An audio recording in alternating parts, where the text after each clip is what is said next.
and I now recognize myself for 4 minutes to give an opening statement. Today, I'm very excited to hold the inaugural meeting of the new Subcommittee on Digital Assets, Financial Technology, and Inclusion. To start, I want to thank Chair McHenry for asking me to lead this new subcommittee and for his leadership in recognizing the important need to comprehensively address the topic of digital assets. I also want to thank Ranking Member Waters for her foresight in holding that first Libra hearing back in 2019 and for creating the task forces on fintech and artificial intelligence and for her continued engagement and willingness to work in a bipartisan manner. Finally, I'm looking forward to working with my good friend from Massachusetts and the ranking member of this subcommittee, Congressman Lynch. He's always a thoughtful partner, and we're reprising our roles that we had together leading the FinTech Task Force a few years ago. To all the members of this committee, no matter what your views are about crypto, it's imperative that we recognize the unique role of Congress to legislate and that no amount of enforcement actions or regulatory guidance can ever replace that or be a substitute. As a legal matter, only Congress can establish the regulatory framework for digital assets, and I strongly believe that we need that in this country.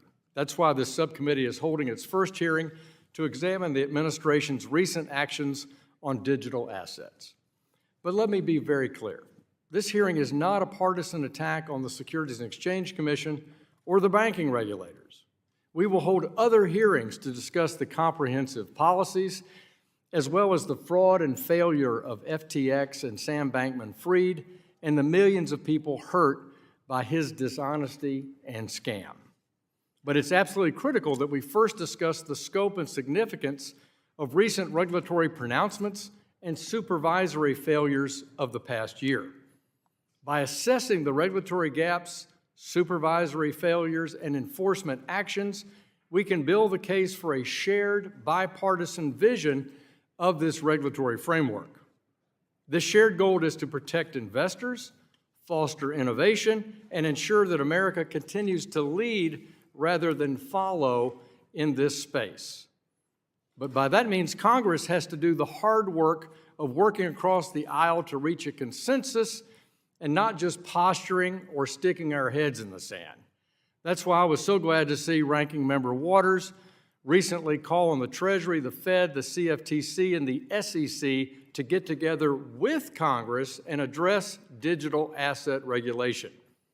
We can't have the agencies trying to front-run the legislative branch.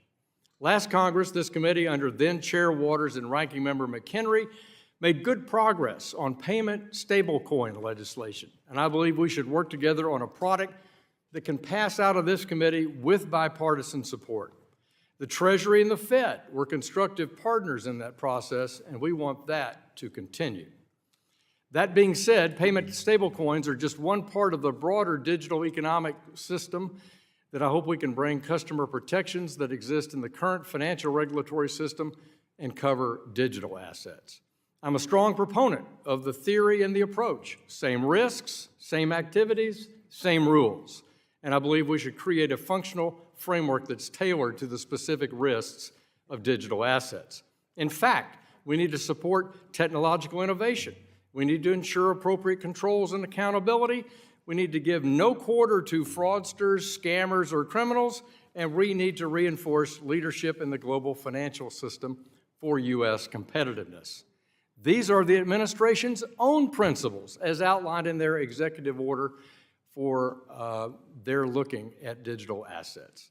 So I look forward to hearing from our witnesses and the impact of the administration's approach and how Congress can work together on that. And with that, I yield back, and I yield to my friend, the ranking member, for an opening statement.